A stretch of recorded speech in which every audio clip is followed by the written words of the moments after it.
like, or but it just looks like you're like outdoors in prison. You're just like, man, got outside privileges for the day. No, we were in a fucking, I don't know, that baseball field in Yeah, you Chicago. got outside privileges. That was it. You gotta go back though. Outside You still don't look privileges, he happy. says. Yeah. And welcome everybody to Detonate, Wait. Defuse podcast. That's how you start it up. Is it started? Yep, we have started. Oh. Welcome Oh, everybody. no. Oh my god, we're Wait. starting. That's a bad You're not ready, are you? Watch. So ready. We're always Totally ready. Let's go. Welcome everybody. My name is Quesadilla, and I am here with some awesome people. Welcome to the first episode of Defuse, the podcast that me and Damien have come up with, and we want to see how this goes. And I think it's going to do very well. So we're going to have Freight start and have everybody introduce themselves.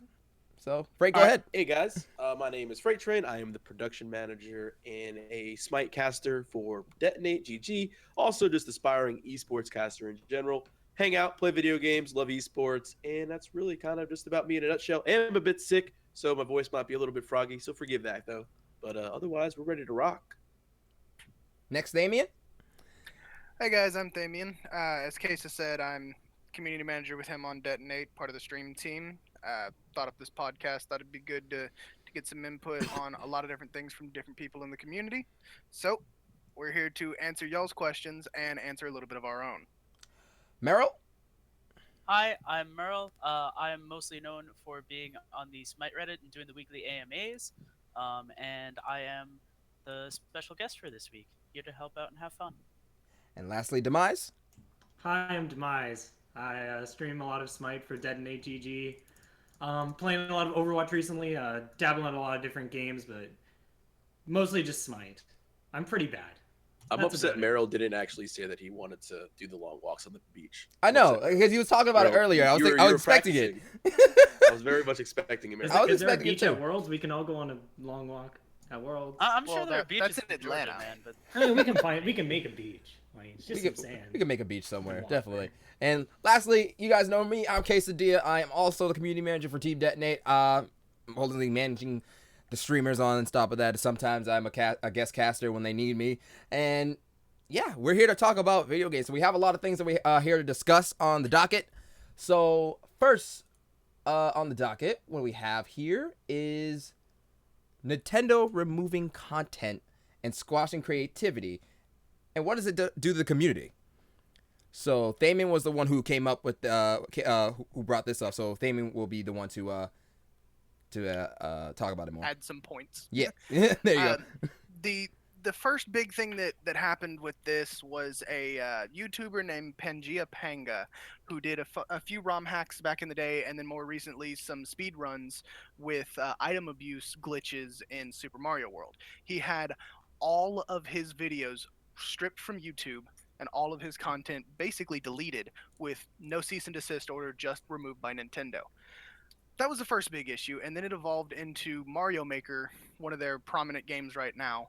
A level designer named Grand Pooh Bear, who makes a lot of Kaizo levels, the extremely hard levels, had all of his levels deleted overnight with no notice whatsoever. I actually have an interview with him that I'll be doing and putting up a little later this week that we talk about it, but the basic gist of it is he spends hours creating these levels, and sometimes hundreds of hours to beat after they're created. Played a level that took him 104 hours to beat one time. With all of this that they put their time, their heart, and their soul into it, to have Nintendo quite literally, with no known reason, remove this content, completely put a damper on his spirits. He's not even going to make another level. Grand Pooh has said he's not going to make another level. Pangea Panga has said he's not going to create any more ROM hacks or anything like that. And it's starting to squash some of the creativity from these really prominent developers. So what are your guys' thoughts on what it's doing to the community? Hi, I I'm mean, cold. Yeah, go ahead, Demise. Take it. I'm very cold. I mean, like, they're taking away a source of his income. I mean, he streams. He does probably some YouTube, or at least I know that they were stream highlights on YouTube. Which all He's- the stream highlights have either been monetized by Nintendo with ads or completely removed. Oh, that too. I completely forgot about that. Yeah, and then I mean, this has been around for a long time. Nintendo is always they don't like people monetizing their games on YouTube. Nintendo takes a very large portion. I'm not sure how high, but it's 90% or more. The content creators basically get nothing. And this is just another example of them stripping away a source of income. But in this way, it's more like his Twitch. Like he streams that, he plays those levels, and now he just can't. Well, That's, he says that 90% of his stream, like quote, streaming Mario Maker is 90% of my stream, which is 90% of his overall income, as he says. Like when you're taking away someone's income, to that point, and if that's what like, that's like taking Smite away from certain players that playing. Picture your favorite Twitch personality, whoever your favorite personality is online, whoever you love watching, and then they can't play the game that they're known for XYZ reason. Like that's kind of insane when you think about like he's not going to be able to play Mario Maker, which is what his stream was known for. So now he has to pretty much start all over again and like rebuild a new following on a new game. It's not really that fair for him, and Nintendo in general has. I was a huge Nintendo fan as a kid. I mean, I love Nintendo, love their products, love the games, but lately it's gotten to this type of, oh, we're Nintendo, we feel privileged or something like that. Like I don't know what their issue is in taking these away, especially without like you said, like even the article says, Damien, like there is no reason being said. They're not telling the people why their levels are being pulled. Right. I actually ended up watching like the little video about like the phone calls with customer service. I thought those were hilarious. Yeah. Now, the flip side of that, there's another one, and I will link this article in chat. It's a 3D Zelda 1 tribute that somebody was creating, completely browser based, and Nintendo protected their IP because this was not done correctly through the right channels to get the okay to actually make this, because they were going to make money off of this through ad revenue on this site. Nintendo turned around and squashed this. As a person who loves Zelda, I would have paid money for this. Now Nintendo has every right to protect their intellectual property. It's their corporation, it's their game, it's their choice. Were they correct in taking this away and then not turning it around and saying, "Hey, you guys, you want to make this? Let's go through the correct channels and let's do this correctly for a revenue stream." Well, Merle, I know you had a thought process on this as well. Go ahead, Kesa. well, like I played that before we even brought that on for the podcast, and I thought it was a cool thing. And I understand that Nintendo wants to be, hey, this is our game, but to just send them straight off and to cut it off instead of saying, hey, this is what we can do, so you guys aren't so you aren't taking most of the money from us. Like we'll take a little bit of percentage, and you guys can do whatever. I mean, even though it's a fan thing, you're still having their name onto it, and then you were taking money from it as well from the ads. But there's definitely a different way that Nintendo probably could have handled that. But because now you're just gonna have people who are working on it, and now people who are expecting it to come out, and now gonna be like, oh, well, Nintendo shut it down. Now what can we do? Nothing. Right. Yeah. Merle? So, one of the big things is that Nintendo's always been, historically speaking, ever since the 80s, back when they had the, Mario Maker cartoons, the CDI games, and stuff like that, that really kind of crashed and burned. They've been incredibly protective of their IPs. So, it's not unexpected to see them kill the Legend of Zelda tribute because they were intending to make money off of it. If it were just for non-profit, they probably would have let it slide under the radar for a while, And I guess my biggest thought about this would be that it would make more sense for them to, talk with Nintendo of America representatives, since usually, at least from what I've heard, Reggie seems to be more open to ideas on stuff like this, on fan projects and whatnot, and supporting tournaments. I know that they've done some logistic support for one of the recent Smash tournaments. It was a big thing on the appreciate it. Then it would probably have gone a lot smoother than just immediately ordering a cease and desist to shut it out. Yeah, fan stuff, whatever you want to call it, fan creativity has always been around since the beginning of, entertainment in general, from movies to books. It's totally reasonable for them to shut it down, regardless of how many people have wanted it or whatever. But I guess really, if they were just going to talk about it first and being like, "Hey, this isn't cool. Just don't monetize off of this because we appreciate it," then it would probably have gone a lot smoother than just immediately ordering a cease and desist to shut it out. Yeah, fan stuff, whatever you want to call it, fan creativity has always been around since the beginning of, entertainment in general. From movies to books, people make comic book drawings of their favorite characters and they kind of do their own thing with it. They love to kind of take the thing that they love and do something with it. I mean, that's just what people do. And by all means, the creators have the right, as you said, to protect their property rights, especially if it's going to be profit off of them. But you also got to play, like, you have to go through the right channels. So Nintendo is very right and be like, hey, look, you can't do this. You can't make money off of this without going through the right channels. Like you said, if they went through the proper channels, did all this, by all means, that would have been a different story.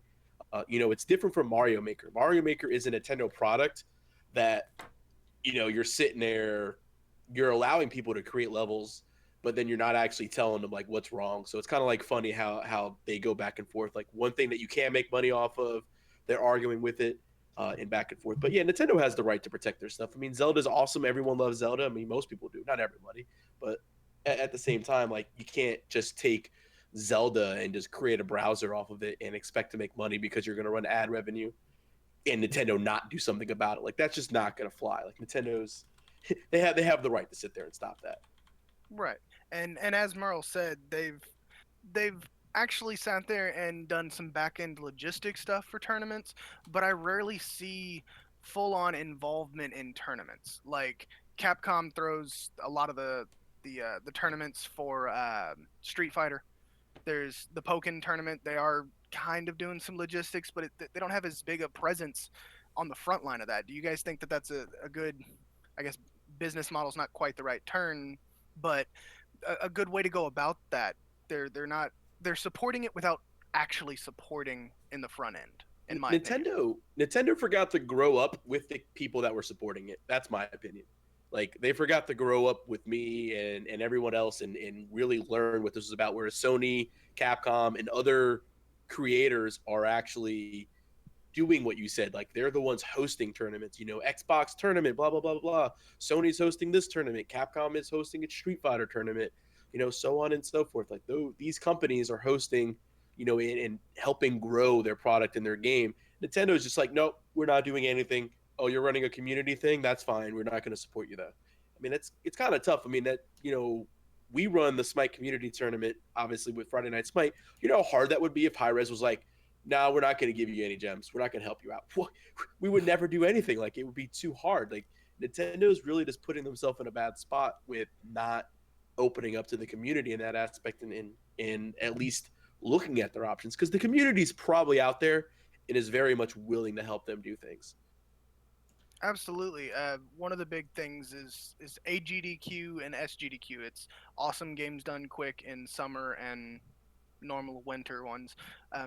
Nintendo segments of those fundraisers usually raise some of the biggest price points. California-thon was last month, and during the Mario Maker stream, they doubled their goal. They went from about 5,000, they crossed the $10,000 mark in an hour of Nintendo segments. So the fan base is there. They want to see Nintendo grow, and I think everybody's still holding on to that late 80s, early 90s nostalgia, and then Nintendo didn't really evolve after the 2000s. They're still stuck back in that mentality. Yeah. And they don't like the idea of streamers streaming their content and monetizing it for their own benefit.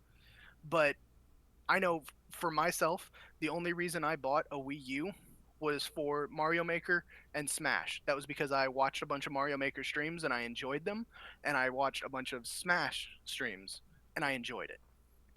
So without those streams, I don't know if I would have bought a Wii U. I don't know if I would have cared. Yeah, and now you got to think about the Smash community, like how big their tournaments are and how technical the game is based off people who have come up with combos and stuff like that in video games. And the way they do it is just that if you see that, you're gonna be like, oh, I want to do that. How do I learn? You have somebody who's a pro and he goes, and he knows what they're doing, and he goes, oh, now I know what I have to do. Now I can do it myself with a little bit of practice based off somebody what they've been doing. And then Nintendo can't support that when it comes to like tournaments and stuff like that. Then nobody's gonna show up, and their game won't get any more fans that way by shutting them down. On the side of like esports, mostly like Smash, Frey talked about it a little bit. They don't really run tournaments. They don't really support it very much. Like, I don't really follow Smash a whole lot. I know Lupo does. He's not here. That would have been great. He would have had a lot of opinions on Nintendo probably. But I was at EGLX last weekend, and all the Smash pros were there. A lot of fans, and it's like there's a huge fan base. These guys are really famous. They're much more famous than Smite players. Yet there's how many times more money in Smite than Smash? It's just Right. And I've talked to Merle offline about this. They do support these streams. It's not like we see Capcom. It's Capcom sponsored. They support it with the back end logistics stuff, and it's just hard for the fan base to see that and recognize it. So the thought process of putting their name on it just doesn't appeal to Nintendo as far as I understand. It's just a bad situation for them. Like, if they're not going to support the community, if they're going to keep doing things like this to not help the community out, then the community is eventually going to, dip set on them. Like, they're just not going to be supported anymore. There are the people, as you said, Damien, like, I hold on to the nostalgia. I want to play a Zelda game that I love. I want to play the Mario game that I love, but I just don't know if I can invest into, like you said, you invested into a console because of two specific games. For me, like that right there, for me, is not necessarily the best value. Two games. I want more than two games, and like Nintendo is just not giving anything out there with their games. They're not letting the community make it. They're not even. I don't know how indie friendly Nintendo is. Like, obviously Sony and Xbox are very indie friendly. They have a lot of indie games that come out there, and most of us play indie games on Steam. How many games do you own on Steam right now that are in alpha? Most of the games that are in my Steam Way too many are not finished. Okay? Yeah, we all have way too many games that are not even finished right now that are indie games that we're supporting because we want the community. Like, that's what we do. That's what we're gamers. We're fans of this genre, of this entertainment. And Nintendo is just not allowing that creativity to flow out to places. They're just holding it back too much sometimes. The monetization is completely valid. I understand not wanting to make money off of it, but going through the right channels. But they just hold everything back. Nintendo just holds their cards to their chest too much. They don't want to ever bet when they've got four of a kind. They're just like, no, we'll fold. We're just not going to do anything about it. And it's weird. I get that. Just to like expand on this, like, Nintendo's not the only developer that's done this. I can't remember for sure, but I think like a long time ago when I would play like Minecraft a lot, I think I saw a Skyrim mod that got just removed. Bethesda just took it down on copyright because it had Skyrim in the name or something stupid. Like, I don't know how that's really hurting their business. That a Minecraft mod is based on their game. I just from that perspective, the way I would look at it is that's our branding. Somebody who has never approached Minecraft would see that and go, oh, Bethesda made a mod for this. Let me play it. And if it's subpar or at least not up to their quality standards, it could hurt their reputation. Exactly. Because Bethesda spends an assload of money for their reputation. They develop their games, and when something is game breaking, they try and jump on it as quickly as possible. I mean, we all play Smite here. Sometimes some game breaking stuff slips through. No. Never playing Smite again. Yeah. All right, guys. It's a main Smite stream. I was trying to be nice. The game, and they're breaking it. The pigs are breaking the game. But I can see why. I can see why Bethesda would jump on something like that. But Nintendo, I can't think of any indie titles on Nintendo other than things that are just on their store. A couple of things that are cross-platform, but they have very, very few things that are ever cross-platform. They have this huge fan base that wants all kinds of stuff, but they're just stuck in their own little bubble of we're going to keep making Mario games and Smash games and party games and see where it goes from there. But are They we can like make a on ton Mario on Smash. Party 20 or something like that? What Mario Party? I think it's 12. Is it? I think it's 12? 12. I don't. Is it really I think it's legit 12. 12? I have no idea. That means I was. God, I'm old. Damn, I'm not even. I'm done. Let it go, Like, I Grandpa actually Freight. remember the first Mario Party games. Like, so let's not even be there. But yeah. Grandpa Freight here. But yeah. All right, so the next topic we got. Yeah, so the is next the, topic is VR in gaming. Full immersion gaming possible soon. Will the developers be able to handle problems and use the technology to create what gamers want? Can we just start this off with someone that's used a VR headset? I have. That would be me. Casey, Okay, go you ahead. too. I talked to You the too. Nintendo. Okay, so the first time I used a VR headset was at my school last semester in our intermediate game design program. So when we had a game, I forgot what it was called, but it was like a space shooter game, and you had a VR headset on. So when you're looking around and you're shooting and stuff like that, I'm like, oh, this is pretty cool. But I'm not getting the I don't think we're getting the full immersion that we want right now, because there are mad people when they hear VR, for us gamers and stuff like that, or even people who are big anime fans, the first thing when they hear VR is, oh, is it something Sword like Art SAO? Oh, is it something like Dot Hack? Oh, is it something like Log Horizon? If it's like that's, and then when you get to it and you're like, oh, it's nothing like that.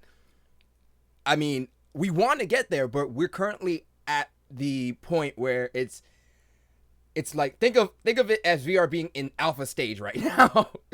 Oh, it's That's- very much. yeah, it's like As- very early early. alpha. as It's developed very as it early. is, as developed as it is of a technology, like the technology is very much there, but in order to truly adapt it into that like sort out online experience, type of deal, I mean, we're looking at, this is definitely like pre-alpha in that aspect. We're not going to get there.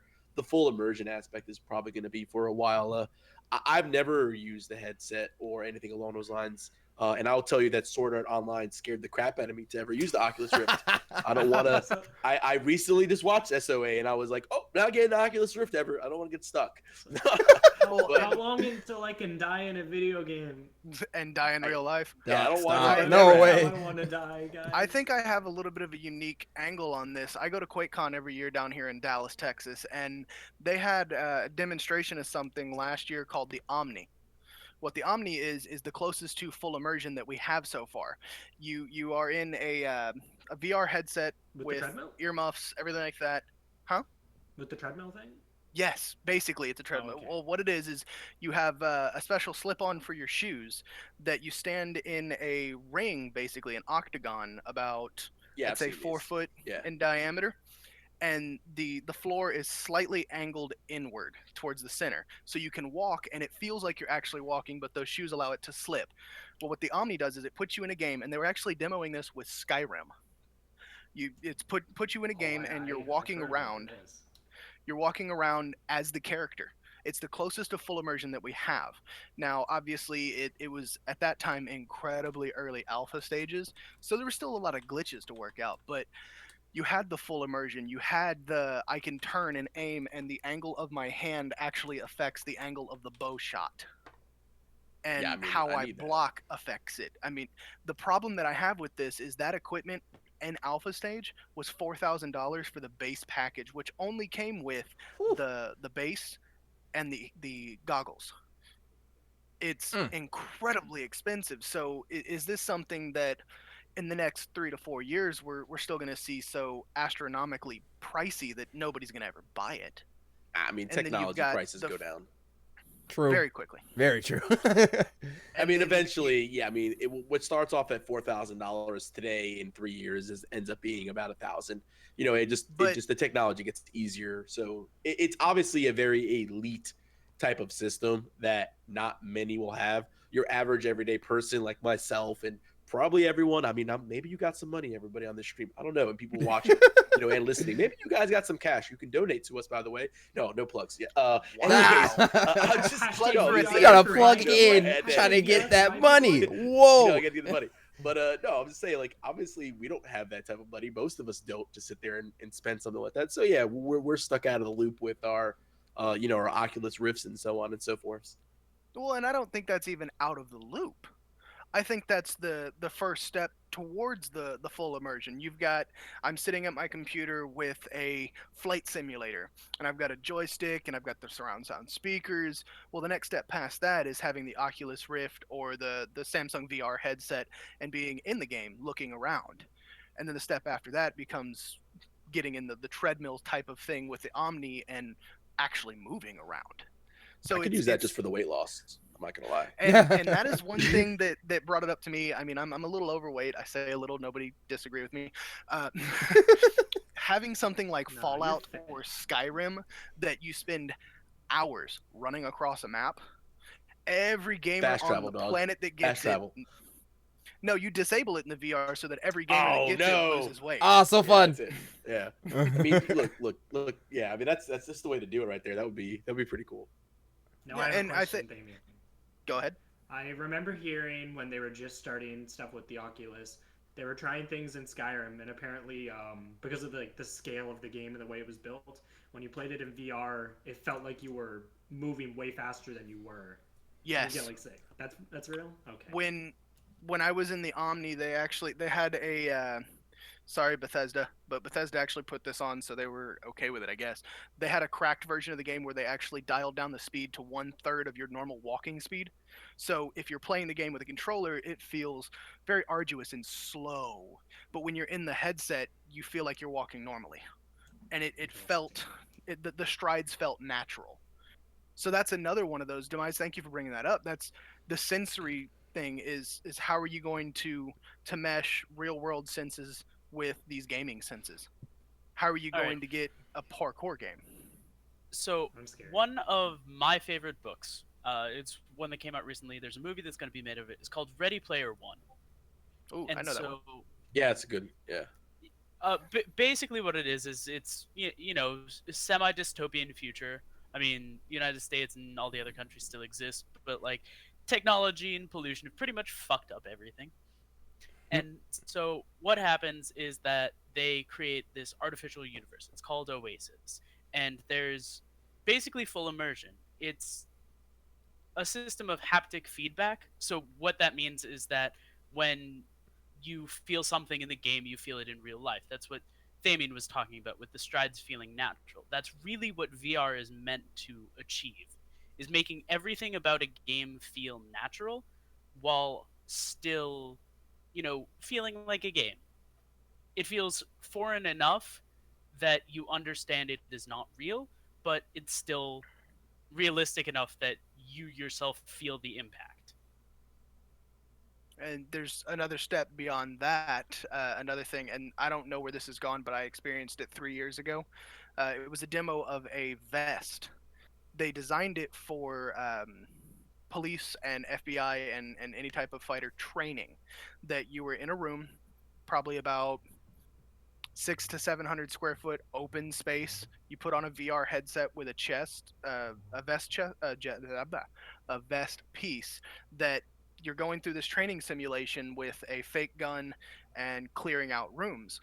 If you get shot, the vest gives you pressure wherever you get shot and a small electrical shock to simulate you have been damaged. So that's something that eventually it will be incorporated, and that gives you more of the natural feel. And you're right, it could end up being a dystopian future because we're all stuck in these VR headsets. At what point does the game become more important to you than real life because you're starting to get so immersed in it? I mean, it's an interesting concept that I think VR is not the only future, but it's one of the big points that we're all pushing for because we all seen things like dot hack and SAO, and we all want that, but we don't know the dangers of it. True. Case is gonna kill us all with the headsets. What? What Chase do is you gonna mean? walk in with a sword made out of the blood of his enemies. I think VR is it's a cool thing. I definitely would love to experience some things like that and be able to play a game and feel immersed. But again, it really depends. Like you said, you don't want to like. I forget what time it is when I'm playing a computer game. I don't need to like be at 7 o'clock in the morning, and I'm just like, I have this headset on, and like my 7 o'clock shadow's going on here. I'm like, oh man, I forgot to shave for 2 days. Crap. What happened in this? Is it Monday? I thought it was Friday. Oops. Like I obviously like I think that there will be some coding inputs to like limit time frames. There has to be. I mean, something's gonna happen. There's just no way you could be stuck in, a VR setting. Whether it's the equipment itself, whether you're actually wearing gear or even being in a VR world that is healthy for X amount of hours. Like there's obviously got to be a time frame where, hey, this is about the most that you should be able to play VR without really doing damage to yourself. Because eventually, you might actually legit, like if you're just sitting there, I mean, if you're moving, if you're like on a treadmill type thing, that's different. But if you're just sitting there, you're probably not really doing anything, helpful. It could be kind of bad. Right. And then there's also the thought process that somebody brought up in a tweet when I first started talking about this. Do we think it's going to go the way of the 4-dimensional movies at like Six Flags and stuff, where it was a gimmick, they finally got it working right, and everybody lost interest because it was, okay, it's done, move on. Do we think that it's going to be like everybody buys PlayStations, everybody buys Xboxes, everybody buys Wiis, nobody buys a Sega anymore? Is this going to go the way of a Sega?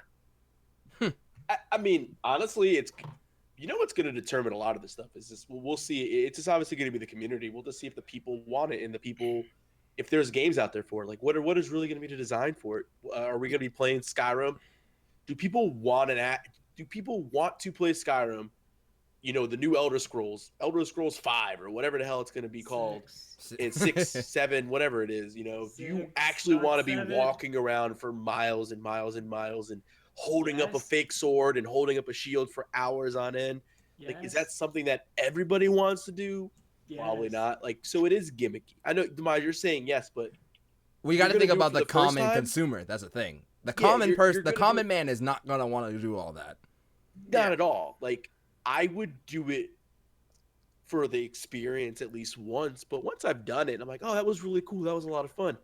I don't think I'm going to take my second session for 4 or 5 hours if I have to literally do every single thing. At the same time, it's like, all right, hey, this is a little gimmicky now. It's cool and all, but give me my mouse and keyboard or give me my controller, and I'll be good. But what I want you to consider is the following. So currently, you have esports championships. You've got the League of Legends, you've got Smite, you've got Overwatch is coming up, you've got Dota with its like $18 million trillion prize pool because everybody pays Steam loads of money. But with the future of VR, you could also potentially do like real like full scale like gladiator battles and stuff like that. So you could expand the immersion to different levels of like virtual combat and whatnot beyond just what keyboards provide, which definitely gives you an interesting option. But for the most part, I think that's like several years off, 10, 15 years maybe, because at the moment, as we said, VR is at its base component just giving you the visual input of being in the game itself rather than looking at the screen of the game. Considering right now we can't make a good battle royale on keyboard and mouse, I'm not sure how long it's going to take us to get one in VR. Well, that presents a different setup. It's like making a console game versus making a PC game. That's why certain things don't port over well. A perfect example is that last Batman game, Arkham Knight. It was a console game that was ported to PC, and to this day still does not work right. So if they're developing it for, they refunded a lot of people on it. But you have games that are designed for something, they can work just within that realm. So it may be easier to design one for the VR as opposed to one for PC that you then use the VR on. Oh yeah, it has to be. It would have to be a separate design. There's no way. There's no porting. It would be, if I don't know. You'd have to make a whole completely different development team for it. It'd be kind of crazy. I mean, again, I think VR Smite would be awesome. Hell yeah, I'd be like, yeah, I'm playing some Rama up in there. Let's go. I'm just sitting there auto attacking. How would pretty cool. Sobek work? Like, I don't know how Sobek would work. I'm just saying, like, we're talking about like very, very far down the line. You'd have to be on the treadmill, dude. You'd charge up and then you'd fling your arm back. Yeah. I don't even know Punch how your mother in the half face the- as she Oh walks by. goodness. I mean, hopefully, if Wait, you how have, would you like, play a full Athena? haptic setup, Athena, you know, I with the think there would treadmill be and so many everything, bad. you'd have the all area characters. clear. No, Bakasura. That would be the hardest one to play. Oh my god, dude. Bakasura is easy. You just I'm just gonna AFK and you're throw up done. on Like you. that's it. Hold You're on, sitting there. no. You don't gotta do Ao anything. Kwong, how would you teleport away? I'm gonna eat you. Jump. I don't know. It'd be. It'd be You would funny, I jump don't know. to another You gotta, place. like, you gotta like. I don't know. Like- you gotta. like You gotta Astanos snap said, your fingers. you could. Astanos just said it. You could be Uller. I could Yeah, stop. You could be Uller. That's right. I could beat Ula. So, this one kind of leads us into our next topic. If you want to go with that, Kesa. Okay, so our next topic is No Man's Sky and other massively open games. Does it take away the experience that you can't see everything in the game? And how does it affect the multiplayer and mindset once you encounter another person? So, has everybody seen No Man's Sky? Yeah. If not, I will put yes. stuff in I the haven't chat. really seen much gameplay or anything Okay. really, but I read up on it and I understand the premise. Okay, so for people who don't know what No Man's Sky is, No Man's Sky is supposed to be the most open space simulator ever. And It's, It's about the sky. it's it's a procedurally generated space exploration game. yes. It would take. They released the data probably about a month and a half ago now. Mhm. It would take a single human continuous play 180 years to get to and explore every planet. There are over a trillion combinations of planets and different flora and fauna.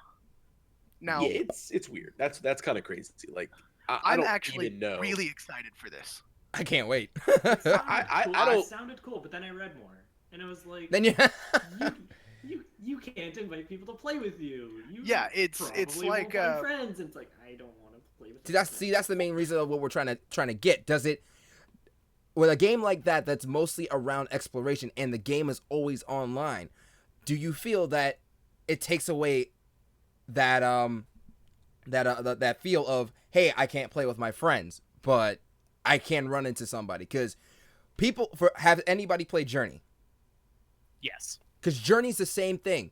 You could just play Right. the game, and then somebody else could just hop into your game. And you guys either work together, or you can play for a little bit, and then you can just separate yourself. Yeah. So, like, it could be the same thing that No Man's Sky is doing. And do you guys feel like it takes away from the from what you know as in like an MMO aspect? I just, The first thing that I thought of when I saw the 180 years of continuous play is some poor guy in Korea is gonna die at an internet cafe playing this game. life's purpose. It's huge. It is by far one of the largest games that's ever been made. Mm-hmm. And for me, being in a game that large, one, sometimes I just want to be by myself. I play single player games every once in a while, but I'll play multiplayer every once in a while. So sometimes I just want to go off and explore a planet on my own and never see another human being. But sometimes I want to group up with my friends in Destiny and go do a firefight. So it's going to be interesting to see how they do it since it's so large. How is it going to affect you when you finally see that other person?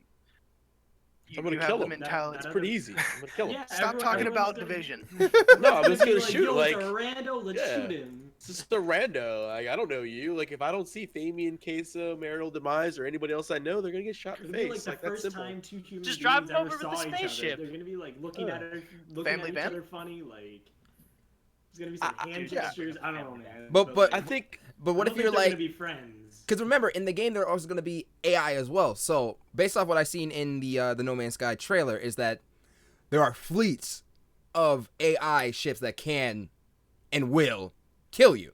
So oh yeah, I will watched the video. destroy That you. video was hilarious. Yeah, they got wrecked by the freighters. yeah. Yeah, that guy like went to attack and it's kind of funny. So what if you're like you saw somebody out there who was flying near you, you shoot them, okay, they're dead. You go 200 miles that way, and now you have a freight of like a whole freight of ships just at you. You were just like, oh, I probably could have got some help from that guy. Or Well, maybe your I'm friends screwed. Well, who would I'm invite you to screwed. the party to play I with. mean, hopefully you Oh, saved your wait. game. Oh, wait. See, that's the thing. It's not Now- a save game.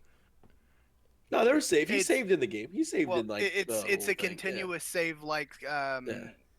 well, like a lot of stuff, but Yeah. it does save states. So when you get killed, kind of like in multiplayer, like you'll spawn back over here in this safe area.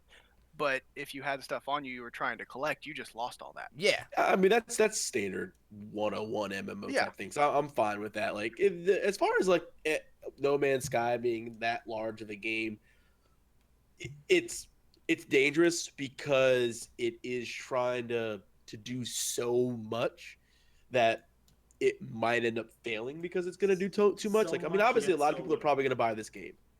What demise? Yeah. So much yet so little. Well, Well, and that's the question is because I can't see everything in this game, is it going to deter me from even getting it? For no, the it won't deter me. completionists, the ones that It well, the completionist. Okay, let's be realistic. How many people honestly finish every single 100% every game they play? I have so many I games that I've 75. Like I'll beat the game and then just I won't get the extras. Like if the goal of No Man's Sky is to get to the center of the universe, damn it if I'm not going to be the first person there as fast as possible. well, I just want to beat and the that's game. the thing is I don't care about the there center is of the no universe. goals in this game. I wanna fuck around with my friends. there is no I goal wanna- for this game. It's like Terraria Oh, wait. or, Well, or no, well- Minecraft, well, where actually it's is a just goal. exploration. I think the goal no, is no, to get the to center goal of universe. the game, which he said when it was first announced, is to get to the center of the universe. Yeah, that is There the is goal. something the there, goal is and to get we to don't know what it is. Our journey But- is to start from the outskirts of wherever and I to know get what to it the is. center. Right. But once you get there, the game doesn't stop. Yeah, I know it doesn't what- I know stop. what the center of has the universe is. I know all- what it is. No, shut up. We don't know. Keep your mouth shut. It's the friends list. Oh my god. It's the Demise. friends We're, list. Demise, All we're right, kicking you all out. right. Server mute. It's another one But- of Demise's pictures. That's what's there. Look at Demise's pretty face, the center of the universe. Merle, what are your thoughts on this? Because I know you have similar taste to me. That I'm a completionist. I did 100% in Skyrim. I got that platinum trophy on PlayStation. I'm weird like that. I want to play this game, but at the same time, I don't know if I'll have the fortitude to put it down.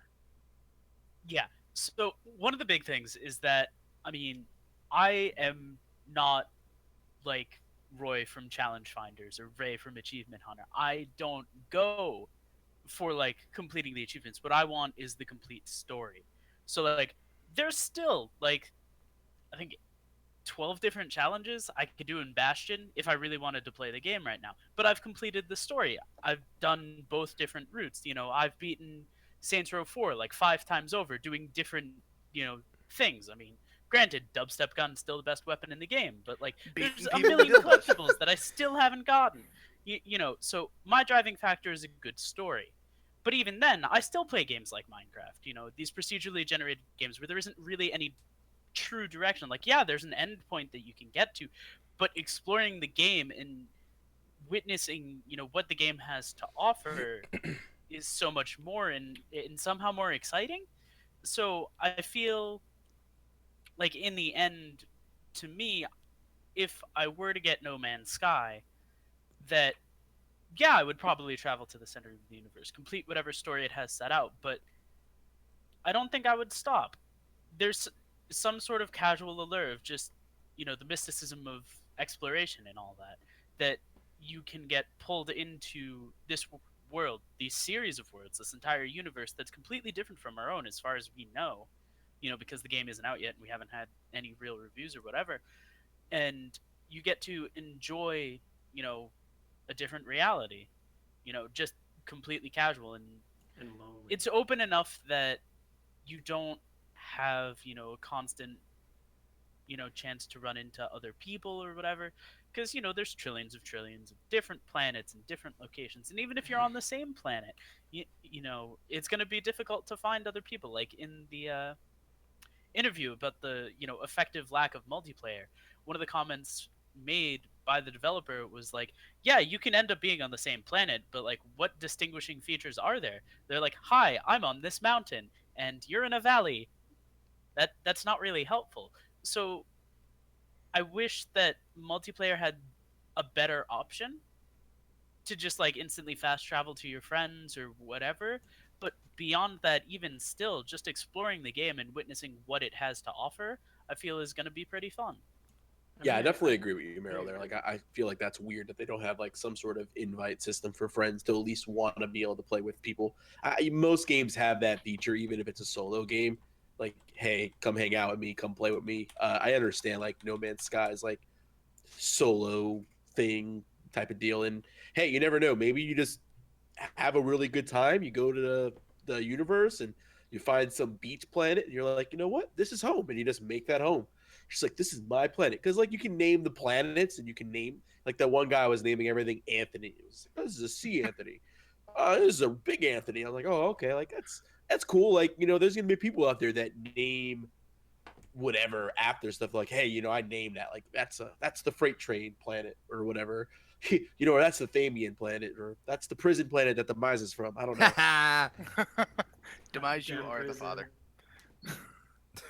But one of the things is it's still beta, alpha, whatever we want to call it, that it might have that friend option of I just invited you through Steam, we can hook up and we can fly in the same ship and go out, and then if you wanted to just go screw off and do your own thing, you could just leave. And since it's all online, you wouldn't have to load into your personal world. You could just take a left and go. At least give me directions to my friends. Direct.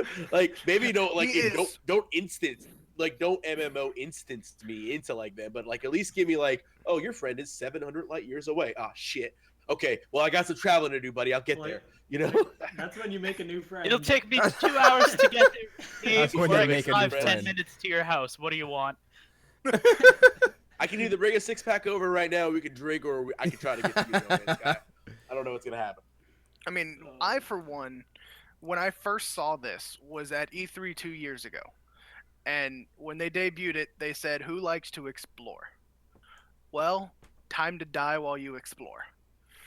Here's what we've got, and they showed one single planet. They showed a guy exploring a cave. He discovered a new plant. He discovered a new animal. He walks out, and it's a glorious, vibrant, colorful world that looks nothing like ours. And then he goes, you know what? I don't like this place. And he goes over to his ship, he gets in it, he points up, and he goes to another planet. That is what appeals to me. Just the ability to go, this is awesome, but what's that planet look like? That's awesome, and I love that. But I love that with friends. Good point. Yeah. In the end, friends if I'm weigh you alone, down. I'll get bored. And that's the topic we have here. Is it going to affect us that you can't see the entire game 100%, 1 second. and you can't play it with friends as it stands right now? There's no true multiplayer. Not And being able to we explore your may- friends Yeah. sucks. Yeah, not being we able may to hang out have with your this friends as a is moot point, but at the same time, people played Skyrim for thousands of hours, and that is a strictly single player game. Oh but yeah, it's people will definitely play strictly this. single player game. Yeah, see, It it's depends strictly- on how No much Man's Sky you can isn't mod it. exactly. Yeah, If Like, by it- yeah, single he has a player, good point. if by single player you mean every time I die I pass the control over to my friend, then yes, it's it's single player. But You're right. you can just sit there and hang out and play with your people. Like, hey man, I just took out this planet. Like, you go ahead and go to the next planet. Like, it's maybe some couch co-op, maybe some old mean, school Gauntlet style. Just hang out. One cool thing that was brought up in a Make sure couple you of the vote. forums is the idea of creating your own armada with 20 friends. And you start on planet X, which is your home base. You've fortified it, you've defensed it, you're ready to explore. You go out and you just start destroying planets. You wipe everything out. Now, the downside to that is once you've destroyed that planet, it doesn't come back. And it's not just your game, it's the open-ended world. So I don't think that they've said that they've not put a destructive element in it, but I don't think they're going to say that they will put a destructive element in it, because that opens it up for so much other things. Because eventually somebody's going to want to be that really weird guy that just destroys everything he comes across, and the universe starts to black out. I mean, you don't have to talk I about mean- me like that. I'm here with you. Like, you can just hey, freight train. Like, oh, okay. Well, I was talking about myself. But the thing is, they did say Oh, that is okay. possible that you can get rid of stuff. But I don't think about blowing up planets. I don't think you can do that. But say I like, think it's more of like you come across a village of stuff and you kill them all because you're an asshole. well, it's more like in No Man's Sky. They said like, oh, let's say you found a secret species of animal, and that animal can drop whatever type of rare material. You can be like, wow, it's only on this planet.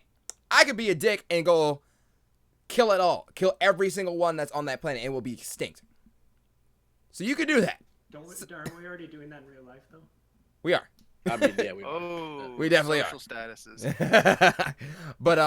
But yeah, it's like it's stuff that you can do that, but it will, in a way, it's supposed to be like a single player type game. You kind of are messing with everybody else that's happening. They're like, oh, it drops here.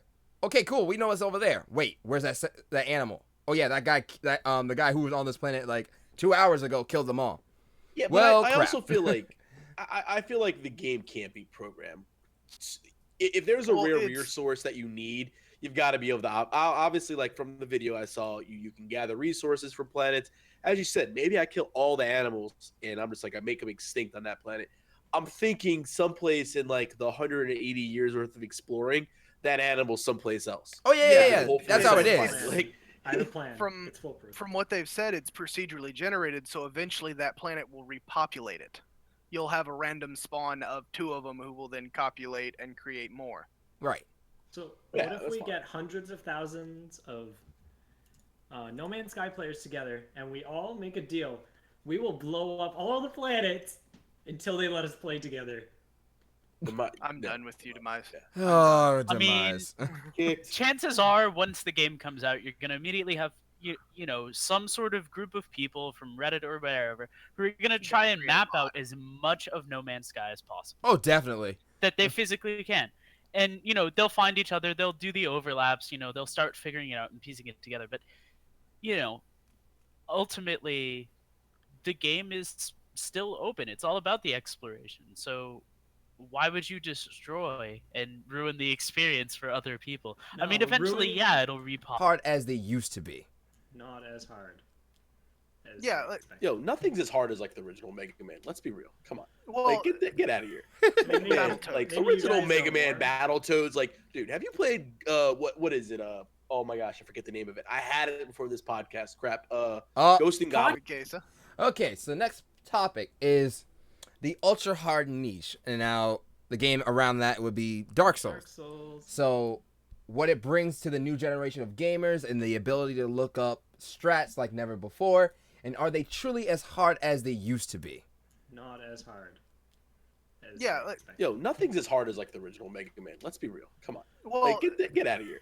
Maybe- Man, Battletoads. like maybe you original guys Mega know Man more. Battletoads. Like, dude, have you played what is it? Oh my gosh, I forget the name of it. I had it before this podcast. Crap. Ghost and Goblins. Podcast crap. Ghost and Goblins. Ghost and Goblins. Like, Wow. yeah. Well, Come on, I man. remember. Like Ghost and Goblins. Like, I don't even think I ever finished that game. Like, you could beat Dark Souls in like a couple hours if you just go out there and play it. Couple. I mean, I weeks. remember back in the day, and this is not saying much for me. I'm in my 20s, but when Game Informer strategy guides meant something. Now I can pop into Google and go, "How do I beat this boss on Dark Souls?" And then there's a dozen YouTube videos that you can just go, "Okay, so this is his attack pattern. This is how I beat him. This is where to stand." Are they really as hard as they used to be when you could just look up how to fix or how to beat it? No, with so many how to plays and walkthroughs and with streamers nowadays, with everything that's happening around, like the whole internet wants to go now. There's just it's not as hard because you will always know how to do it. The first person obviously has the difficulties of figuring it out, but once that strategy's figured out, everyone just gonna mimic it, and then eventually that mimic will become fine-tuned, and then it's gonna become a little bit better and more efficient, and then someone else is they're gonna keep making it more efficient because that's what we've come to. We literally, as players, like when we play these games, like we're just farm bots. We're just playing the game. We're just going around killing mobs. We're getting gear. We're trying to get stronger so we can kill the next boss. And Right. what's the best way to do that? What is the most, like, in a division? We did the The same most thing. Like, what's the effective most way. efficient route that I can take in the Dark Zone to get as much experience? And I found one. And I was like, here's a map online. It was like, go here. Here's the ball. I literally follow that trail. Thank you, guy on the internet that spent how many hours trying to figure that out. Like, I appreciate that. That got me my DZ levels. Like, that's just what we do today is we figure out the most effective way and fastest way to do something. And then we share that with the world. And we're like, here you go, world, have at it. And, you go do it now. Does that dilute the top players? Like you said some guy on the internet spent, let's say, 20 hours on this one small portion with an overarching 80 hours on this whole arc, and now he can share it with pleb number 2, who in the olden days would be down in the bottom of the top 100. Now he's holding his own with the big boys because he has this strategy. Is it? But strategy Go ahead. versus skill is never like if you know how to play a game and if you're good at the game, like Dark Souls still takes some skill. Games like that, Ninja Gaiden is an example. I think even like Devil May Cry 4 was pretty difficult. Was one of the harder games that Capcom's put out. Wasn't obviously like Dark Souls strategy, but when you put these games on the hardest difficulty, they do become relatively challenging. You can't take but 1 or 2 hits and you're dead. So that's where it becomes more of a, hey, is my skill up to par with this strategy? Just because you know what the strategy is, block, attack, jump, attack, block, do this, doesn't mean you can effectively do it if you're not good enough to play the game yet. So you still got to be able to play the game at a good enough level, but the strategies, at least, and streamers, I mean, let's be realistic. I had no idea how to play Smite until I watched Laz's and other players. Like, until I watched Laz's, until I watched Gnaw, and who else? Omega. Mamacita. Who else? I was watching Dry Bear when Dry Bear was streaming Smite. I had no idea how to play those this are the game. I days. was terrible All at the tier Smite. monster streamers. Like, come on. Like, Smite This was is a before game that, Kesa. like, Shut up. these are games that you just need to know how to play. Like, you get to learn how to play the game by watching other people, and that's just because you know what to do doesn't mean you can properly do it. To put this into perspective, some of you might know Temper Tyrant. I know Kesa does. Mm-hmm. He made a video, I don't know how long ago, of where to find the cut HM in Pokemon Emerald, and that video has like 200,000 views. People suck. So is this making the next generation better in the idea that they can finish these games that they never used to be able to finish? That Look. I can now watch this whole story because this guy on the internet spent X amount of hours to give me the strategy. Yeah, you know what was hard? Final Fantasy VII was hard without a strategy guide, okay? I didn't know how to get the Knights of the Round without the gold choke. If I didn't know what I had to do for all that, come on. Like, that was hard. That wasn't online and available at the time. Like, that was difficult without a strategy guide. Like, but it was provided by Sony or Squaresoft. Like, that was a guide specifically made by the developers to help you through the game. And that was something that, like, I'll be honest, I didn't do a lot of reading in high school. I'm raising my hand right now, but I read strategy guides like that I bought for $20. Like, these were the books that I read. Like, that's what I read, how I got better. Buying So- strategy guys. Game facts. Wait, they had Well, books? yeah, when you were obviously young- game facts. When you were young? Look now, I liked having my hard copies. Okay, They don't had get mad books at me. back then? Merle, Yeah, we what had are your books back thoughts then. on this? I'm old. Oh, I didn't know they were... I think that the biggest thing when it comes to these like sort of ultra hard games like Dark Souls, which by the way I've never been able to play. I mean, I can play it now, but like Games for Windows Live, the so-called first boss of the game, never was able to beat it.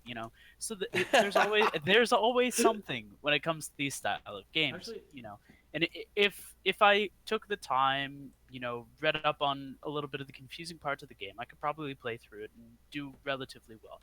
What it comes down to is more so individual skill and practice than anything else. Like, when you're talking ultra hard, like, there are 100 kinds of ultra hard. Like, there's Fire Emblem with, the insane hardcore difficulty where your characters can die in one hit and they don't revive. So it's really difficult to sort of quantify, but like if people are looking for a challenge, I'm 100% sure that games will be able to provide that challenge regardless of whatever help is available online. Okay, that's a good point. All I'm saying is if I couldn't Google how to buy items in Smite, who knows if I'd ever learn? Who knows? What are you That's talking what about? Demise? that's You that's still what suck. Damien's getting at, though. Got I him. think No, I think like that's exactly how what to he's open the getting at. shop. I don't have. Like, that's the issue, though. Like, Yeah. we obviously have like People a are getting generation baby. gap here. Like, Mhm. I'm in my 30s. You guys are all young, and it's funny because you're like, oh, if I didn't have Google, I wouldn't be able to do X, Y, Z. Well, it's like if I didn't buy the strategy guide for this game, I wouldn't have been able to do it either. It's just a different way of getting the information, which Well, yeah. is now again getting online. It's like, oh, okay, just does that really diminish the hard concept of a Dark Souls game? If it's really not that hard, if you can find out the strategy to beat the boss in 2 seconds. Well, Like, Speaking and personally, this is my first Dark Souls game, and there's so many hints on the ground that I don't even need to think anymore. that's I another just thing read is these things and that's they tell help me what from to the do. outside. But Yeah. let's go with something that's not so hard of a game, but rather something hard to do in the game, like Legend of Zelda: Ocarina of Time, one of Water my favorite Temple, games done. of all time. Oh my gosh. Forget about the Water Water Temple. Forget about that. Oh, Let's talk about getting the big Goron sword, the true big Goron sword, not oh the yeah. broken one. I got you. Yeah. If I didn't have the strategy guide that I purchased from the Blockbuster that I ended up working at 5-6 years later, Blockbuster, I don't you're know if aging yourself. Okay. yeah, I worked at Blockbuster for 4 years. I'm older than But- you, and I feel younger because you said Blockbuster. Okay, I'm good. Blockbuster. But I don't know if I would have been able to figure out how to get that big Goron sword without a couple of steps from that guide. Now, it's not considered an ultra hard game because a casual playthrough, you could beat it in probably 2-3 days of casual play. But to get the ultimate weapon in Kingdom Hearts, to get the big Goron sword in Legend of Zelda, to get these hard parts in each of these games, would we have been able to do it back in the day without the strategy guide, without any of help from the word of mouth at school? Now we can just Google how to get Big Goron Sword Legends of Zelda, and How you've to got get 50 big. different articles for it. Right. Yeah, I mean for sure, it's insane. Like I said, I'm going back to like Final Fantasy VII. Like, there's no way for like the ultimate weapons. Like when you have to go fight Emerald under the water, there's no way I would have known that I had to like beat something else to go ahead and like get the ability to breathe underwater for X amount. Like otherwise, the boss fight is impossible. It's like literally impossible to win that fight because you have to be able to breathe underwater with the item. And it's like Right. I wouldn't have known what I was supposed to do first. Like unless I just happened to do it by accident, I would have been like, oh my god, this boss fight sucks. This is bullshit. Like I can't believe they made this. But luckily, I had a strategy guide, like you said, and I was able to read it and I was able to get it. Does that take away from the game? It made it helped me, but like realistically, I still have to be able to perform in the game. I think like the same point Meryl said, like that's kind of my point, is you still have to be able to perform in these difficult games and be able to do what you need to do in order to properly beat said level, said boss, or get said item. Is that you still, even with the strategy in mind, you have to be good enough to beat the game. Now, a lot of these games are a lot more forgiving nowadays. Now, like again, I don't really play too much Well, Dark Souls and stuff like that, but it could be like that. well, that's the picture I always see when somebody talks about Dark Souls is, here's a normal game. Go ahead and pick up the cup, sweetie. Yay, you picked up the cup. Here's an item. And then Dark Souls has a soldier standing in front of the cup with a giant ass weapon and says, yeah, try and pick up the cup. And you're a baby with a binky. There's that huge gap that some of these games have started literally babying people. But one of the best games that's ever done something like that was Deus Ex Human Revolution. They had 4 That's a good game. difficulties on it. Yeah. Great game.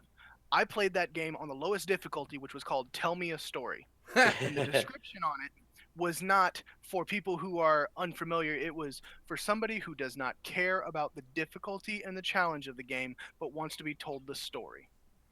That's And I pretty love cool. Like that. it's Square Enix has always done good jobs with their storytelling of the games. Square is one of those companies that do that right, in my opinion. Like, and I feel like that's a good, difficulty level should dictate that. Do I want to play the game on super hard to start off with? Don't give me any hints. I just want to play the game and I want to get wrecked and I want to learn the hard way. Or do I just want to be told a story, like you said? And I just Yeah. want to sit there and go ahead and give me unlimited health because I just want to know what's going on. Like I just want to be immersed in this experience. Right. Yeah. Yeah, so one of the new Fire Emblem games, Fates, has like 3 different games and whatnot. But one of the big things about it is that it incorporates like new game types. So there's Phoenix, which is basically you can just do whatever the hell you want in the game because at the end of every turn, everybody returns to full health on your team. So it is the ultimate casual mode. You are just enjoying the story, not really looking for a challenge. does not matter. Then there's casual, which is, characters will die, but they will revive whenever you get to the next chapter or whatever. Then there's, normal, which is everyone dies and there's no revives. And that's like the typical, like, that's the way that the game works. But then there's also the actual difficulty levels, because this is a strategy game. So you have, casual level where like they'll deal half damage. Normal, they'll deal normal damage. Hard, they'll deal like I think it's 1.5, and they're more likely to use skills. And then there's insane difficulty where everybody has a skill. There's like a 50% increased chance to proc it over normal, and they deal double damage. And it's a ramping difficulty that it's whatever challenge you choose to apply to yourself.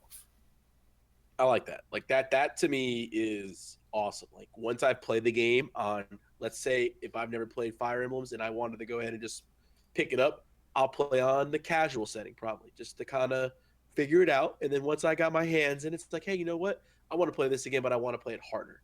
And I want to see if I can do it. So I'll play on normal with 1.5x damage or something like that. Like that's something that I would do in a game. Do I always start my games on the hardest difficulty? No.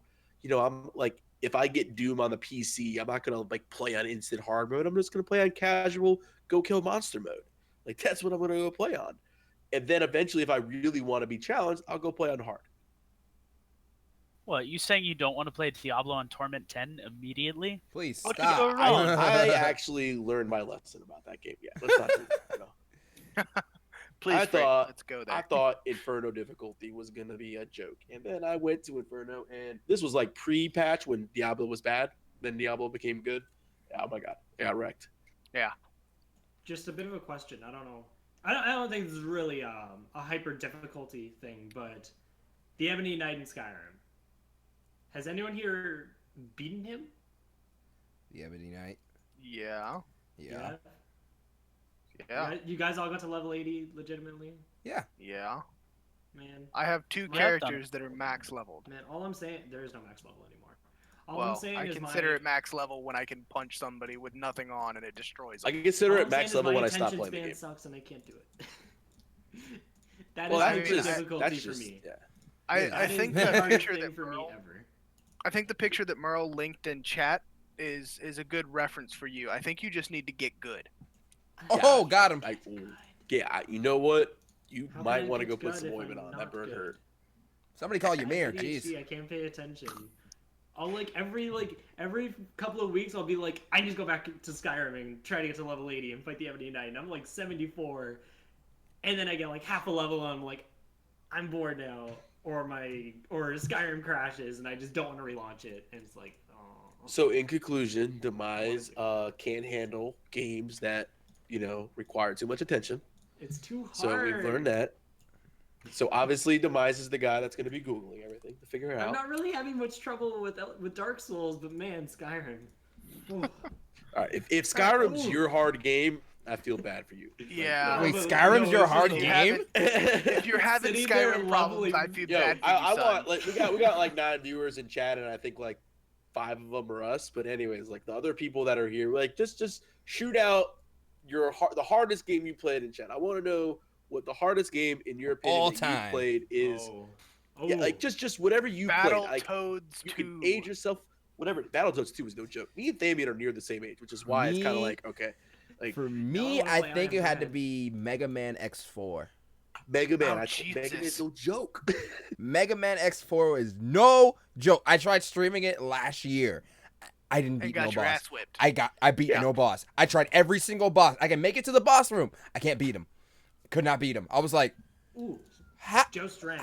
is this my if you favorite didn't- Mega Man game and I can't beat it? If you didn't know the Mega Man strats back in the day to like know which boss to go to first to like beat the Yeah. other bosses, like Yeah, I that didn't- was like Destroyed. the biggest key. It was so important to know which one to go to first. It was like, oh, I gotta go to the wind one first or whatever.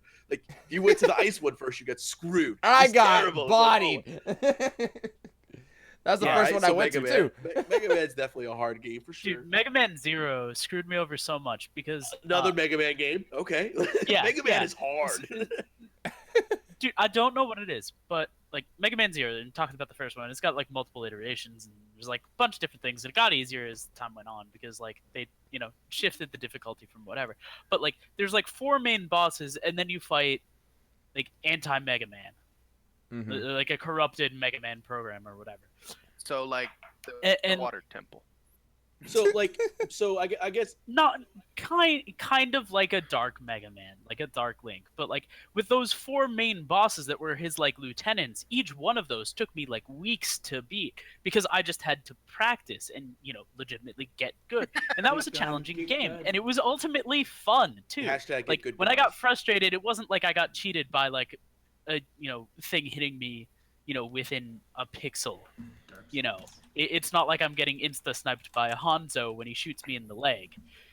All right, no Overwatch But- talk. Yo, Castlevania, Overwatch. like, even like the old school But, like- Castlevania games were difficult. Like Yeah. Sympathy of the Night was a hard game. Like, these games were not easy back in the day. And in my opinion, like looking up a strategy, being able to see it instantly, even today, if I play like an old game, it's like, oh hey, how do I do that?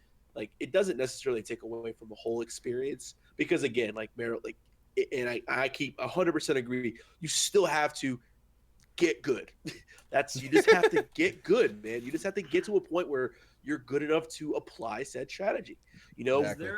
Is there a way you can get good enough to not die to Bastion? Not for Not you, you. Demas, no. Not for you. Anyways. Yeah, Damn, it's called me and Big Freight Genji. on yeah. point. Yeah. Not for you. No. It's called Big Genji, dude. Be Genji or But even Pharah. then, you'll probably misclick and still die. No. Knowing him, he probably won't get out of the That's base. fair, yeah, Genji's probably My dad couldn't get out of the treehouse in Legend of Zelda: Ocarina of Time, dude. Nice. Exactly. Okay, real talk. The hardest Consider boss that. in that game was the camera. The awkward camera angles where you can't fucking see camera- what you're trying Yo, to the do. N64 in general's hardest boss was always the camera. Like, Yeah. let's be realistic. Like, even in Mario 64, the camera was always your enemy. No, was a man, in Resident Banjo it Evil. was okay. Speaking of In Banjo Resident it was bosses, okay. Oh, You Oh see, my god, I Resident Evil. see. I came in the. I was born in the age when they had, like, when PS1 made they got the new controller, the real DualShock with the analog sticks, and the first that game nobody that knew you- what the hell that button did. and the first game that they used it for was Ape Escape, and how hard you had to fight the camera to use that thing. Oh my god, yeah. Oh yeah. Because people who are in the chat who actually watched me stream, they actually watched me stream Ape Escape about last month, and I got to the part where you have to row the boat and you have to use the analog sticks to row the boat, and you have to use the bumpers to change the camera. So I'm like, oh, how do I just gave up and I started wiggling everything in different directions. I was just like, So Kesa can't be a 5-year-old game. Okay, we got that. how dare you? I beat that game when I was 14. No, 7. Leave me alone. Speaking of that, when I was at EGLX, they had that Donkey Kong game, and the controller's just like a drum. Joe, that was Jungle the Beat. Yo, worst Jungle Beat. idea. And there was just in That the was middle the of a worst game, thing Nintendo ever came out It was with. just in the middle of a level. We were just like smacking it, and then we were clapping to things. We're just all sitting there smacking these drums and clapping. But as stupid as that looked, how much fun did you have with that? I don't So know. I much. don't think we like I mean, and level, but that kind of brings us back full circle to the beginning of this podcast. Nintendo still makes some really fun stuff. They do, and I can't wait what they're gonna do with the new console next year. I mean, there's gonna be so Oh, much God, stuff the that they're gonna be NXS. announcing at E3 next month, and it's gonna be like, wow, this is $100 great. says they don't announce crap. no. Like the only thing they're gonna announce is Zelda, which we already know it's coming out. No, Exactly. what are you talking about? The They're only gonna thing ne- they're they're- announcing is more Pokemon Sun and Moon details. Straight up. Oh my God. Oh Why my is it that God. why do Praise I buy the a sun. DS? Dude, I buy a DS every time a new Pokemon game comes out, and I play the shit out of that Pokemon game, and then I just stop. And I'm like, damn it, I spent all this money on a DS, and I'm never playing anything else but Pokemon games. No, dude, I it's just bought- 3DS. Just keep it 3DS. You can play everything. It's fine. Nah, man, it's bought gonna a be the 4DS. 2DS. Have Watch the out. same thing for. All right, I think bought a we've 2DS now. I think we've gotten completely like. Off topic. Yeah, we're off topic now, so let's go ahead and wrap up the podcast. Yeah, most definitely. Freight, any shout outs, any social media you have? Yeah, shout out to myself, Freight Train, for being awesome and amazing. Debatable. Being better Damn. than Demise. Shout out to me for being better than Demise in almost all aspects. Ooh. I'm a better games caster, that's though. first. Ooh, okay. That's debatable. Let's be real. Debatable. No, you can catch me. My name's Freight Train, as I said earlier. Again, production manager and caster for Detonate GG. You can find me at Freight Train X, which is my Twitter. You can follow me on Twitch, Freight Train 311. It's weird. I should just probably do Oh, an X in there or whatever the 311? case is. But bottom line is hey, if you've got something that you want casted for Smite, if you got some highlights, Yo, hit me up. anything along those lines, hit me up. Hit I'll me be up. there, and I'll hook you up with some good casting. So, Okay, Merle. So I am Merle. I'm mostly found on Smite Reddit. God bless the headache that it is. I'm most active on Twitter as well at twitter.com/Merlevi. Just gonna post that in chat there, and that's the best way to reach me. Straight up, don't really stream much, so that's what You you can got. also find him a lot in Smitten's chat. Oh yeah, that is true. Smitten. You Mama can find Smith. me in Smite Ranked. Yeah. What are you in, like Cardboard 4? Flat five. oh, What? Actually, I'm in Plastic 3. Thank you for noticing. Plastic. I'm in Concrete 8, trying to claw my way up to Aluminum. dude, I'm in the Middle I Ages, dude. I'm in wish. gold. It's like, let's go. So, Demise, go ahead. Hi, I'm Demise. Wait, this is the Hi, introduction, Demise. right? No, this hello, is the everybody. outro. Welcome This is to the the extra. stream. And this is why Demise is the worst of the group. If anyone wants to date me, I love long walks on the beach. Boom. There you go, Meryl. I'm glad you put. Oh, yeah, Put it yeah, in yeah, there. good There it intro, is. good intro. Kiss. He's You a can good find kisser. me at twitch.tv Thanks, Scott. twitch.tv/noisy keys. No, twitch.tv/demise11. Also, at Dante Parov on Twitter, because for some reason, giving my Twitter people at school is something I have to do. I don't really know. It's weird. IRL people. I don't know. Weirdo. You will not find me on the Smite Reddit. I avoid that with my life. Which is why he's a pleb. You might find me in ranked, which is debatably worse than the Smite Reddit, though. So You won't find him in ranks. I've actually started declining group invites from Demise. yeah, that's about it. You accepted him at one point? I did. It was bad. I'm sorry. I mean, And then he Mistakes may played- have been made. And then he played Chang'e in 3v3 Joust rank, and we lost. Rest in peace, your Okay. elo, dude. Yeah, my elo was wrecked in the 3v3 Joust. I was like, okay, we're done. So, Dude, the Okay, so- CV3 chat's just Cat. So for me, you guys can definitely find me on Twitch for pro_quesadilla, and same thing on Twitter. You know I'm a streamer. That's all I do, and you're gonna be seeing me more on the Detonate channel since I'm out of school. Since this was finals week and final week is over, hype life. So yeah, and we're gonna be doing this podcast bi-weekly. So we'll see you in 2 weeks. Yeah. I'm going to steal your spot real fast. Hey, Friday Night Smite, everybody. Remember, all the people that are in chat, anybody that listens to this when it goes up on YouTube, whatever, Frey. Friday Night Smite is going to be May 13th next week. Sign up, 14,000 gem prize pool. Top 6 team gets payouts. You can find it on the Reddits. Look at my Twitter, all that good stuff. You know I need what, to Fred? fix I'm that going to go Twitter, ahead man. and do the outro that I was going to do in the first place so you can hear how you just jumped ship and didn't Did give me I? my Did thing. I just forgot. I thought well, my bad, dude. I really feel like a jackass Yeah. if you had something planned out. Wait, Well, how I long has Kesa really been did. here? I'm actually okay. I really apologize. did. We're gonna rewind. Well, watch So- this. Watch this. I got this. I'm gonna be like Tracer. And we're gonna take it, Tracer's back? and then Kesa just finishes, and now go. So you guys know me as Thamian. I stream on Detonate. I stream on my own. I'm also partnered with Havoc. My links are in the chat right now. Like Freight said, because he interrupted me, we do have the Friday Night Smite coming up next week. Huge prize pool, guys. Get your teams together. You no longer need the clan tag. If you didn't see the last month's Reddit post, you can find it on Reddit. You can find it on his Twitch, his Twitter. You can find it on my Twitter. Everybody retweets this stuff. It's actually really good. Come join. And like Kesa said, we will be doing these bi-weekly. So we will see you guys in 2 weeks. Thank you for joining us. And all of our Twitches, Twitters, and everything will be in the information below when it gets posted on YouTube. There. Yes. And one last Have a thing. good night, guys. And one more thing. Be sure this weekend, DreamHack, our player Catfight, is going to be in the Pokken tournament. Be sure to watch him as well. He's seated above Justin Wong. He's He seated is above seated Justin number Wong. 1. Seed number 1. Oh, Yeah, and in his Pokken pool, tournament. he's in the same pool as Justin Wong, and he's seated higher. That's fucking PSA lit. for everybody in chat scary. right now. Mother's Day is Sunday. Yes, it is. Shit. See, I knew I'd get No, one. I know. Yep. I know. And I already know what I have to do. My mom said we got to go to church. Ah! No, don't do it. right, Say guys, she's but- restricting your religious freedoms. All right, guys. You guys Raise have a the good strike night. set. Thank you so much for watching Defuse episode 1. We're out of here. See ya. I'm still cold.